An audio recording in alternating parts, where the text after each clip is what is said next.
धियो यो न प्रचोदयात्। हे ईश्वर, हम यह पठन पाठन आपको प्राप्त करने और कराने के लिए साधन के रूप में करने जा रहे हैं। इस कर्म को और इसके कर्म फल को भी आपको अर्पित करते हैं। ओम शांति शांति शांति। सबको सादर नमस्ते जी। आज हम विचार करेंगे दान की महिमा, इस विषय पर। दान की कितनी अधिक महिमा होती है। दान करने के लिए वेद में क्या कहा गया है, ठीक है। दान के लिए वेद का क्या संदेश है। तो हमारा कर्तव्य क्या है, जो धन कमाते हैं उस धन का कैसे प्रयोग करें, कैसे उपयोग करें। तो देखो वेद में कहा है, अथर्ववेद में मंत्र आया, मैं बोलूंगा फिर आप भी बोलेंगे। ओम शतहस्त समाहर, ओम शतहस्त समाहर, सहस्रहस्त संकिरा, सहस्रहस्त संकिरा, कृतस्य कार्यस्य चेह, कृतस्य कार्यस्य चेह, भातिं समावह, भातिं समावह। ओम शतहस्त समाहर, ओम शतहस्त समाहर, सहस्रहस्त संकिरा, सहस्रहस्त संकिरा, कृतस्य कार्यस्य चेह, कृतस्य कार्यस्य चेह, भातिं समावह, भातिं समावह, भातिं समावह। भातिं समावह। तो ये जो मंत्र है दान का संदेश दे रहा है, ठीक है। इसके ऋषि हैं भृगु और देवता वनस्पति, छंद है अनुष्टुप। तो क्या कहा मंत्र में कि हे दो हाथों वाले मनुष्य, ठीक है, तो क्या कर, तो कहा शतहस्त समाहर, तू 100 हाथ वाला होकर के, शतहस्त सैकड़ों हाथ वाला होकर के धन का संग्रह कर, ठीक है। समाहर संग्रह कर, और सहस्त्रहस्त संकिरा, 1000 वालों वाले होते हैं, 1000 हाथ वाला होकर के दान करो। 100 हाथ से कमा और 1000 हाथों से दान कर। कुछ विद्वान ऐसा भी अर्थ करते हैं कि 100 हाथ से कमा और 1000 हाथों में दान कर, ऐसे भी अर्थ कुछ विद्वान लोग करते हैं। तो मुख्य तात्पर्य यह है कि सैकड़ों हाथों से कमाओ। तो इसका क्या उपाय है, उद्योग लगाओ, इंडस्ट्री चलाओ। कितने नौकर चाकर होते हैं, ठीक है। किसी की खेती लंबी चौड़ी है, कई कई बीघे जमीन है, तो क्या होता है उसमें सैकड़ों मजदूर काम करते हैं, ठीक है। तो कई कई एकड़ में फैला हुआ है फसल, कई प्रकार के फसल लगे हैं। एक बीच में मैं बोल सकता हूँ, कई प्रकार के फल फूल अनाज, आजकल का तो औषधियाँ भी इन सब की खेती होती है, कर रहे हैं। हाँ, तो कई नौकर चाकर लगते हैं, तो इन सब के माध्यम से एक मालिक कमा रहा है। ये है सैकड़ों हाथों से कमाना और 1000 हाथों से दान करना। तो उन्हीं नौकर चाकर को बोलो, भाई देखो आप इतना कमाते हैं, ये कुछ लेके जाओ अपने परिवारों में खिलाओ। तो 100 परिवार वाला हैं, उनके 5-5 मेंबर हो, 10-10 मेंबर हो, सगे संबंधी हो, उनको बोलो सबको बांटो जाओ। अपने गांव बांटो, ठीक है, तो 1000 हाथों तक तो पहुंच जाएगा। एक उदाहरण है, दृष्टांत मात्र है। तो दान भी करो और उनसे करवाओ भी, नौकर चाकर से, उनके परिवार दोनों से भी ले जाओ, जाओ अपने परिवार में खिलाओ, परिवार वालों बोलो कि और बांटे अपने आसपास पड़ोस में। ये होता है। जैसे हम अपने ऐसा होता है ना भाई, सब्जी है, फल है, पर्याप्त मात्रा में है, हम भी खाते हैं और खिलाते भी हैं, बांटते भी हैं, ठीक है। तो ये नियम है, खाओ और खिलाओ, खाली अकेला मत खाओ, क्योंकि वेद कहता है केवलाघो भवति केवलादि, अकेला खाने वाला पाप खाता है, तो बांट कर खाओ। इसलिए वेद मंत्र कहा है कि कमाओ, खूब कमाओ और उससे अधिक दान करो, दान द्याधन ना घटे। वेद में कहा है उतो रई प्रणतो न उपदस्यति, देखो इसको प्रमाण है, उतो रई, रई माने संपत्ति, प्रणतो न उपदस्यति, जो दानी है उसका धन कभी घटता नहीं, न उपदस्यति, सीमित नहीं होता है, कम नहीं होता है, इसलिए दानी बनो, आपका धन बढ़ेगा, परमात्मा आपको और भर भर के देगा। तो प्रीणन ना परिपीड़न तमभि, कंजूस जो है ना वो पीछे रह जाते हैं, इसका ये अर्थ है, और दानी आगे बढ़ जाता है। ये बताओ संसार में किसकी प्रशंसा होती है, कंजूस की या दानी की? दानी की प्रशंसा होती है, आगे बढ़ता है, वो मान सम्मान पाता है। ये बड़े बड़े कार्यक्रम में हम किसको बुलाते हैं, किनको बुलाते हैं? जो दान देते हैं, जो दान देते हैं, संस्था वालों को बुलाते हैं, फूलमाला पहनाते हैं, हमारे जैसे गरीब को कौन बुलाए, स्टेज में बिठाते हैं, ठीक है। तो दान दाताओं को बुलाते हैं, उनका सम्मान भी होता है, ये नियम है। तो जो दानी होते हैं उनका सम्मान होता है, वो आगे बढ़ जाते हैं। इसलिए वेद में कहा कमाओ खूब और खूब दान भी करो। तो कई बड़ी बड़ी कंपनियां खूब दान करती हैं, जैसा ये एमडेज कंपनी वाले हमारे हैं, ये जुड़े आर्य समाजी हैं और खूब दान करते हैं गुरुकुलों में, और खूब बढ़ भी रहे हैं, ठीक है। महाशय जी थे तो वो भी खूब दान करते थे, और उनके बेटे हैं वो भी खूब दान करते हैं। तो जितना दान व्यक्ति करता है उसका दान और बढ़ जाता है, सामर्थ्य बढ़ जाता है, 10 गुना बढ़ जाता है। तो परम पिता परमात्मा ये कह रहे हैं कि कमाओ, खूब कमाओ, वयम श्याम पतयो रईना, हम धन संपत्ति के स्वामी बने, मना नहीं है कोई, लेकिन दान भी करें। क्यों दान करें? इसलिए कहा कि दक्षिणावंतो अमृतम भजन्ते, इसको लिखो, याद करो भाई, दक्षिणावंतो अमृतम भजन्ते, जो दानी होते हैं वो अमर पद को प्राप्त करते हैं, उनकी यश कीर्ति फैलती है, उनको लोग युगों युगों तो याद करते हैं। जैसे कि महादानी कर्ण, अभी तो उनको याद करते हैं लोग, नहीं वो दानी थे वो। ऐसे भामाशाह महान दानी थे, भामाशाह जो महाराणा प्रताप को सहायता की थी उन्होंने, उनके इतने सैनिक थे कि लोग महाराणा प्रताप जी ये मेरा धन आप प्रयोग करो, अपने जो सैनिक हैं खिलाओ पिलाओ और युद्ध करो, युद्ध जीतो। तो ऐसे जो दानी होते हैं उनका नाम अमर हो जाता है, ठीक है जी।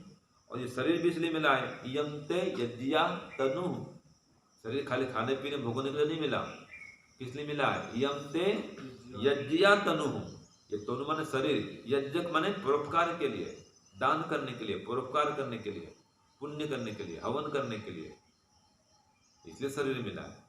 खाली स्वार्थी बनकर खाओ पियो इसलिए नहीं मिला।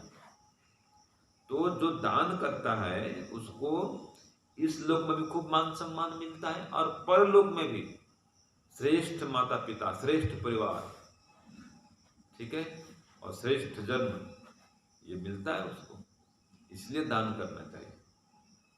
तो वेद में कहा कृतस्य कार्यस्य च इह समाव, कृतस्य माने अपने किए हुए की, और कार्यस्य माने किए जाने वाले की, बढ़ती को माने उन्नति प्रगति को इस संसार में समाव तो ठीक से प्राप्त कर।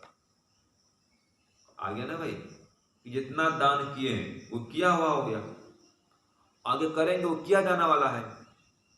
तो तू जो भी दान करेगा, ठीक है, जो दान कर चुका है वो बढ़ती को प्राप्त होगा। बढ़ती माने बढ़ोतरी को प्राप्त होगा।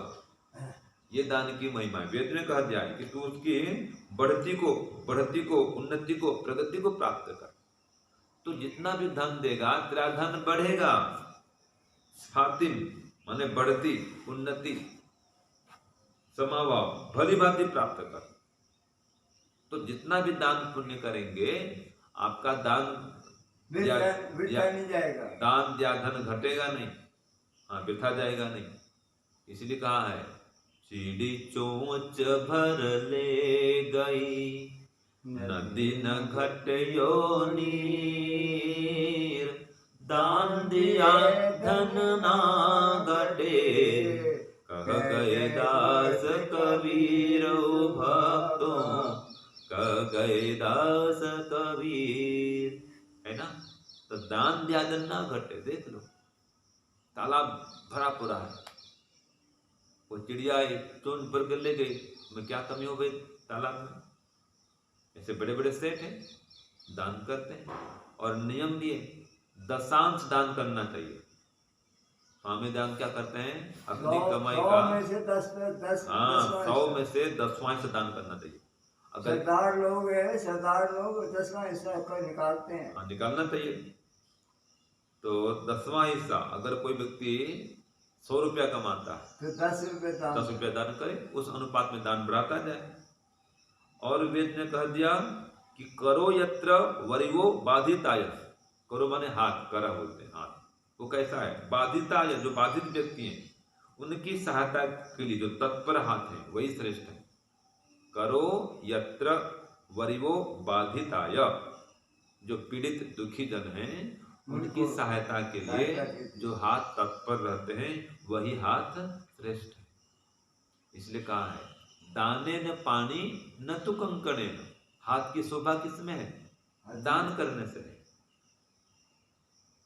दाने न पानी न तो कंकणे न, जाने न शुद्धि न तो मुंडने न।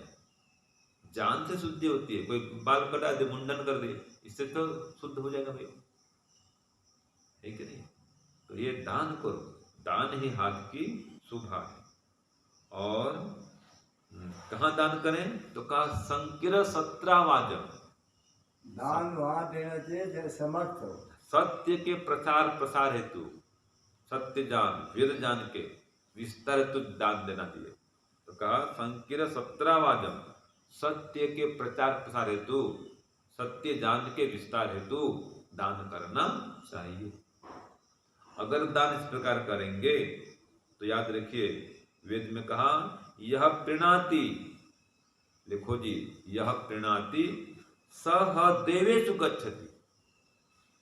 यह प्रीणाति माने जो लोगों को तृप्त करता है, दान दे करके, उनकी सेवा करके जो दूसरों को तृप्त कर देता है। तो क्या कहा, सह माने वो निश्चित रूप से, निश्चय रूप से देवेषु गच्छति, देवलोक को जाता है, देवत्व को प्राप्त करता है। जितना दान दिया रहेगा वो सब उसको परमात्मा वापस करेगा परलोक। इसलिए दान करना चाहिए। और जितने भी दान हैं उन सबसे बड़ा दान, उन सब में बड़ा दान क्या है, ब्रह्म दान। अभी कहा ना वेद के ज्ञान के प्रचार प्रसार हेतु दान करना चाहिए। तो ब्रह्म दान को सबसे बड़ा दान कहा है।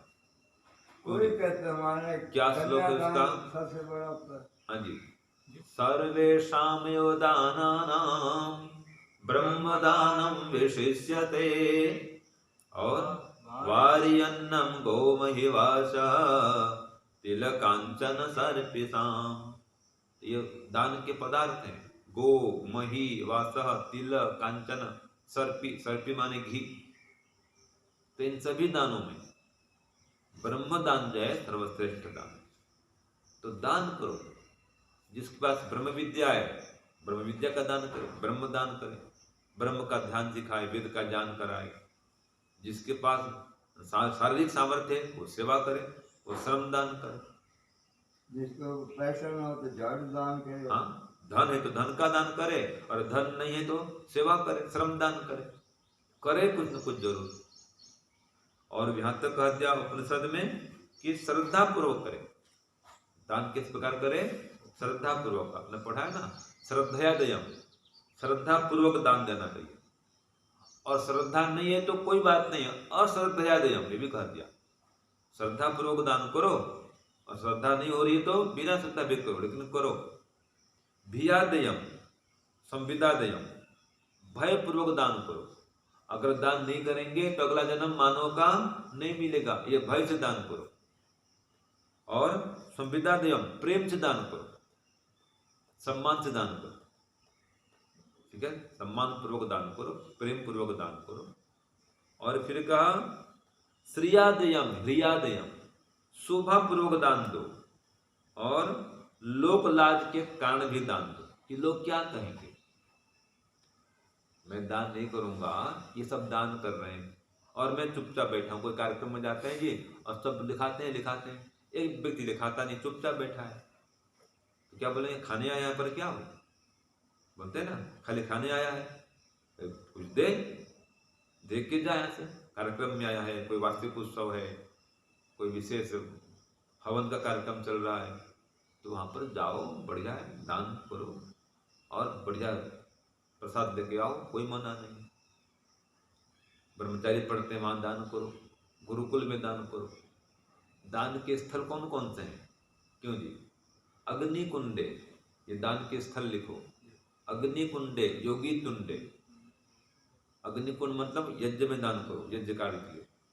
और योगी तुंडे जो योगी जन है, संत महात्मा, उनको खिलाओ पिलाओ, उनके लिए दान करो। औषधालय, विद्यालय, जो चिकित्सालय है वहाँ दान करो। विद्यालय चलते हैं, वेद विद्यालय, गुरुकुल, वहाँ दान करो। गौशालायाम, गौशाला में दान करो। अनाथालय, अनाथालय में दान करो। तो इस जगह में दान करना चाहिए। और जो फालतू भीख मांगते रहते हैं और धन का दुरुपयोग करेंगे, आप उनको धन दो, उधर शराब पियेंगे, उनको दान नहीं करना चाहिए। जेल में मांगते हैं, वो चादर फैला देंगे और मांगते रहे, देखना, वहाँ दान नहीं करना चाहिए।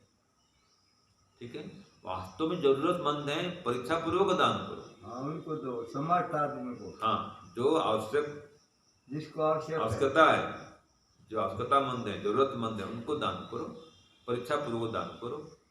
तो ये दान की महिमा है।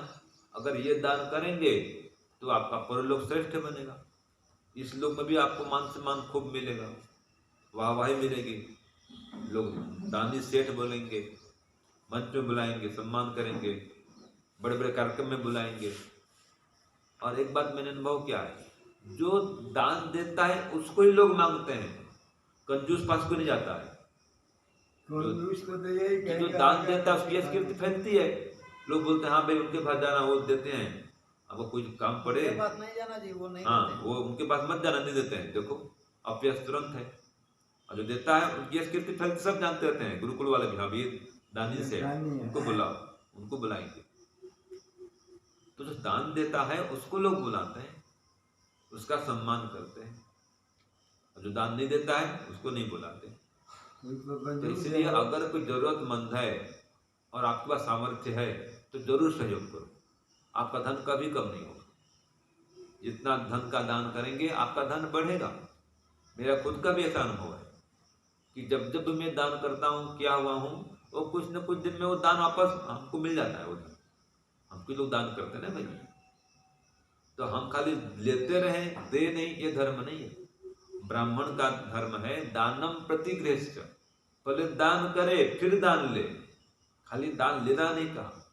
अध्ययनम अध्यापनम च, तो पंडित लोग दुखी रहते हैं। अध्ययनम अध्यापनम च, अध्ययन करे और अध्यापन भी कराए, पढ़े और पढ़ाए, यज्ञ करे और यज्ञ कराए, और दान दे और दान ले, ये काम, ये कर्तव्य ब्राह्मणों का है। ब्राह्मण माने विद्वान, जो वेद के विद्वान है, उनका कर्तव्य। सन्यासीगण ब्राह्मण कोटि में आते हैं। संत महात्मा विद्वान सन्यासी आचार्य ये सब ब्राह्मण कोटि में आते हैं। तो ये दान दें और दान लें। तो मेरा भी ऐसा अनुभव है, जब जब भी दान देता हूँ कुछ दिन में वो दान मिल जाता है। कोई आज तक कहीं देखा आपने कि दान करते करते गरीब कोई हो गया हो? कोई निर्धन नहीं होता दान करने वाला, उसका धन बढ़ता है, परमात्मा उसको और देता है, बुद्धि भी अच्छी चलती है, हर काम में सफलता पाता है, लोग भी सहायता करते हैं। तो इसलिए दान की विशेष महिमा। तो दूसरों की उन्नति प्रगति के लिए दान अवश्य करना चाहिए। जो दान नहीं करता है, स्वार्थी है, वही पशु कहलाता है। हाँ जी, स्वार्थम पश्यति इति पशु। पशु किसे कहते हैं सूरज जी? स्वार्थम पश्यति इति पशु। जो अपने ही स्वार्थ को देखता है वही तो पशु कहलाता है। और जो देता है वो देव कहलाता है। देवो दानात्वा। जो दान देता है वो देव कहलाता है, वो देवता बनता है। तो आप निर्णय करिए, देवता बनना है कि पशु बनना है। तो स्वार्थी बनेंगे तो पशु कहलाएंगे, और दानी बनेंगे तो देवता कहलाएंगे। तो देवता बनिए, दान करिए। और कई लोग तो चुपचाप दान करते हैं, निष्काम भाव से, नाम भी नहीं बोलते। गुप्त देना। हाँ, गुपचुप दान करते हैं। परोक्ष प्रिया ही देवा। कुछ देव लोग ऐसे होते हैं, देते जरूर नहीं, बोलते हैं नाम मत लो, नाम ना तख्ती मत लगाओ, बस दे जाओ। ऐसे भी कई दानी होते हैं। तो जो निष्काम भाव दान करे अति उत्तम श्रेष्ठ है, और निष्काम भाव दान नहीं करे कोई बात नहीं, सकाम भाव से करो, लेकिन करो तो सही भाई, भले तख्ती लगाओ। एक थे वानप्रस्थ, हमारे रोजड़ी में आते थे वानप्रस्थ आश्रम में, वानप्रस्थ सत्यनारायण आर्य जी, वानप्रस्थ सत्यनारायण जी बहुत बड़े दानी थे, लाहौटी जी। हाँ, तो आजकल उनके बेटे भी वही दान खूब करते हैं। तो गुरुकुल आमसेना में जाओ, गुरुकुल होशंगाबाद जाओ, रोडर में आओ, सीकर में, पिपराली में गुरुकुल चलता है, कई जगह गुरुकुल हरिपुर, हमारे गुरुकुल में तो भवानीपुर भी खूब दान किए। अब वो बोलते थे भाई नाम लिखो, प्रेरणा मिलेगी उसे, लोग ऐसा बोलते थे वो। जब तब नाम नहीं लिखे तो लोगों को जानेंगे कैसे, दे प्रेरणा कैसे मिलेगी? उनकी ये भावना थी कि प्रेरणा के लिए दान लिखो। तो लिखते थे, तख्ती लगाते थे वो, और खूब दान करते थे, कराते भी थे। तो दान करो भी, कराओ भी, कृत कारित अनुमोदित, तीनों को लाभ मिलता है। दान खुद करो और दान करवाओ, और इतना भी नहीं कर पा रहे तो दानदाता का समर्थन करो, उनका उत्साह बढ़ाओ। तो इस प्रकार से दान की विशेष महिमा है। तो दान करने से यह लोग और परलोक दोनों श्रेष्ठ होता है, यश कीर्ति खूब फैलती है, उसका नाम अमर हो जाता है। इसलिए दानी बने और अभिमानी मत बने, खूब दान पुण्य करें, विनम्रता पूर्वक दान करें, तो परमात्मा का खूब खूब आपको आशीर्वाद मिलेगा, और आपका यह लोक परलोक दोनों श्रेष्ठ बनेगा। ओम शांति ओम शम। सबको सादर नमस्ते। हमारी दादी का आशीर्वाद है।